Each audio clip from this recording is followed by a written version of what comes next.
आप सुन रहे हैं ज्ञानशिला। ये नाम जप इस संबंध में पूज्य श्री भाई जी का पत्र है। इसमें कुछ नाम जप से संबंधित प्रश्न उत्तर है। श्री भाई जी किसी को पत्र लिख रहे हैं और उसमें लिखते हुए हैं कि आपके प्रश्नों का संक्षेप में निम्नलिखित उत्तर यह है। याद आने के लिए प्रश्नों को भी संक्षेप में लिख रहा हूँ। जो आपका प्रश्न है कि मन में नाना प्रकार की तरंगे उठती रहें और नाम का जप किया जाए तो उसका फल क्या होगा कि नहीं होगा, तो इसका उत्तर है यह कर्म का नियम है कि कोई भी कर्म फल उत्पन्न किए बिना नहीं रहता।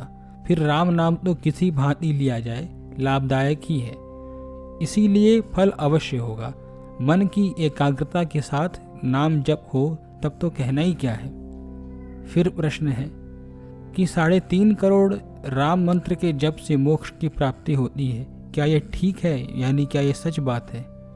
इसके उत्तर में भाई जी लिख रहे हैं, विश्वास भाव तथा महत्व के पूर्ण ज्ञान का उदय होने पर तो एक ही नाम से मोक्ष प्राप्त हो सकता है। इसके अतिरिक्त कलि संधरण उपनिषद में हरे राम राम राम हरे हरे, हरे कृष्ण कृष्ण कृष्ण हरे हरे, इस 16 नाम के मंत्र के 3.5 करोड़ जप से मृत्यु के अनंतर मुक्ति हो जाने की बात लिखी है। इसमें कोई विधि नहीं है, बस इतना मंत्र जप हो जाना चाहिए। 3.5 करोड़ मंत्रों के 56 करोड़ नाम होते हैं। फिर प्रश्न है, क्या पापी मनुष्य की भी काशी में मरने से मुक्ति हो जाती है।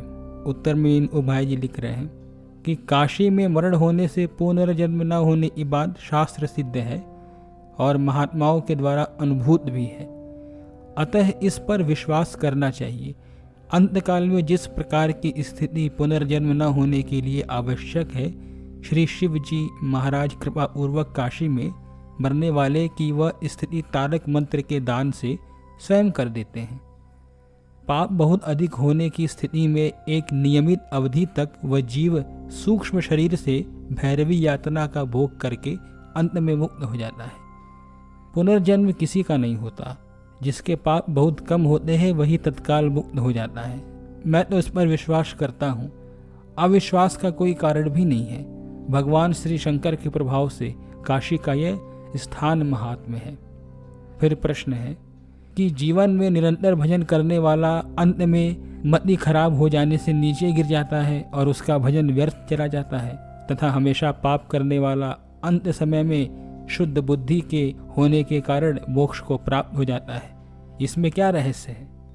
इसके उत्तर में भाई जी लिखते हैं कि यह सत्य है कि अंतिम श्वास में जैसी मति होती है उसी के अनुसार गति होती है, परंतु अंतिम क्षण में होने वाली मति अपने आप अचानक ही नहीं हो जाती, उसके लिए कारण होना चाहिए।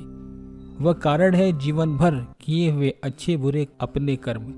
जितने जीवन भर भजन किया उसकी मति अंत में भजन में होगी, और जिसने पाप किया उसकी पाप में होगी। अधिकांश में ऐसा ही होता है, कहीं कहीं इसके विपरीत भी होता है। भगवत कृपा से अकस्मात किसी महात्मा पुरुष के दर्शन और अनुग्रह से, भगवान नाम और गुणों के स्मरण से या किसी वरदान आदि से पाप करने वाले की बुद्धि शुद्ध हो सकती है, परंतु उसमें भी पूर्वकृत कर्म ही कारण होता है। सिद्धांत के अनुसार संत दर्शन में पूर्व पुण्य ही कारण होते हैं। भगवान नाम गुणों का स्मरण भी पूर्व अभ्यास से ही होता है और वह वरदान भी किसी कर्म का फल होगा। इसी प्रकार अंतिम समय में फल दानोन्मुख अशुभ प्रारब्ध के कारण कुसंगति के प्रभाव से विषाद, क्रोध और शोक आदि से या शाप आदि से मति बिगड़ जाती है, परंतु इनमें भी कर्म ही कारण है।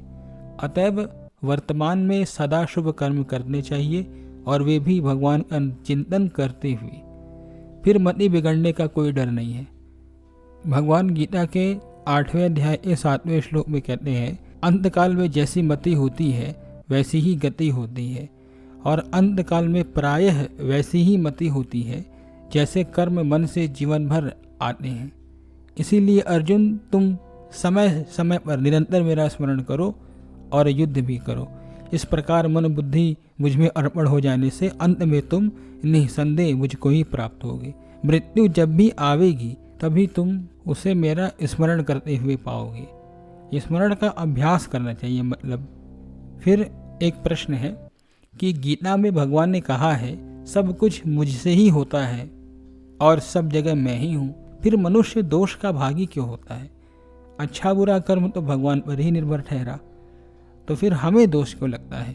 ये प्रश्न पूछा जा रहा है भाई जी से पत्र में। इसके भी उत्तर में भाई जी लिख रहे हैं, यह सत्य है कि जैसे बिजली का करंट पावर हाउस से आता है, वैसे ही कर्म करने की शक्ति, प्रेरणा, कर्म संपादन, कार्य आदि सब भगवान की शक्ति से ही होते हैं और भगवान भी सब जगह सदा व्याप्त ही हैं। परंतु मनुष्य को भगवान ने कर्म का अधिकार देकर कर्म करने के लिए नियम बता दिए हैं। जैसे आर्म्स एक्ट, शस्त्र कानून के अनुसार सरकार किसी को बंदूक, राइफल, पिस्तौल आदि के लाइसेंस देती है और स्वाभाविक ही कानून के अनुसार उसके उपयोग करने की अनुमति भी देती है। वैसे ही मनुष्य योनि को भगवान ने कर्म करने का लाइसेंस दे दिया है और उसके लिए नियम भी बना दिए हैं। लाइसेंस के अनुसार बंदूक आदि का नियमानुकूल व्यवहार करने वाले पुरुष की भांति जो मनुष्य भगवान के नियमानुसार कर्म करता है वह पुरस्कार का पात्र होता है। नियमानुसार होने वाले कर्म का नाम ही शुभ कर्म है। शुभ कर्म का फल सुख होता है और जो नियम विरुद्ध यानी अशुभ कर्म करता है वह दोष का भागी तो होगा ही और उसे दंड भी मिलता है। पाप का फल दुख ही है और भगवान चाहे तब उसको पशु पक्षी आदि भोग योनियों में गिराकर उसका कर्म करने का लाइसेंस छीन सकते हैं। इसीलिए सब कुछ भगवान के द्वारा होने पर भी मनुष्य को कर्म करने का अधिकार प्राप्त होने के कारण वह यदि अधिकार का दुरुपयोग करके पाप कर्म करता है तो दोष का भागी भी अवश्य होता है। भगवान सर्वत्र व्याप्त हैं, इसी से वे अच्छे बुरे कर्मों को देख सकते हैं। यहाँ की सरकार को तो कोई धोखा भी दे सकता है, अपने कानून विरोधी कार्य को छिपा भी सकता है। सर्वव्यापी भगवान के सामने कोई कर्म छिप नहीं सकता है। इसके सिवा जैसे आकाश सर्वत्र व्याप्त है और वह जैसे अच्छे बुरे किसी भी कहीं पर भी किसी से लिप्त नहीं होता, वैसे ही भगवान भी सर्वत्र व्याप्त हैं और सर्वदा सर्वथा सबसे निर्लिप्त हैं। विराम। धन्यवाद। ये प्रश्नोत्तर का प्रथम भाग था। ये पत्र थोड़ा विस्तार में है, इसीलिए इसे 2 भाग कर दिए गए हैं। इसके बाद जो अगला वीडियो आएगा उसमें इसके आप दूसरा भाग सुनेंगे। धन्यवाद।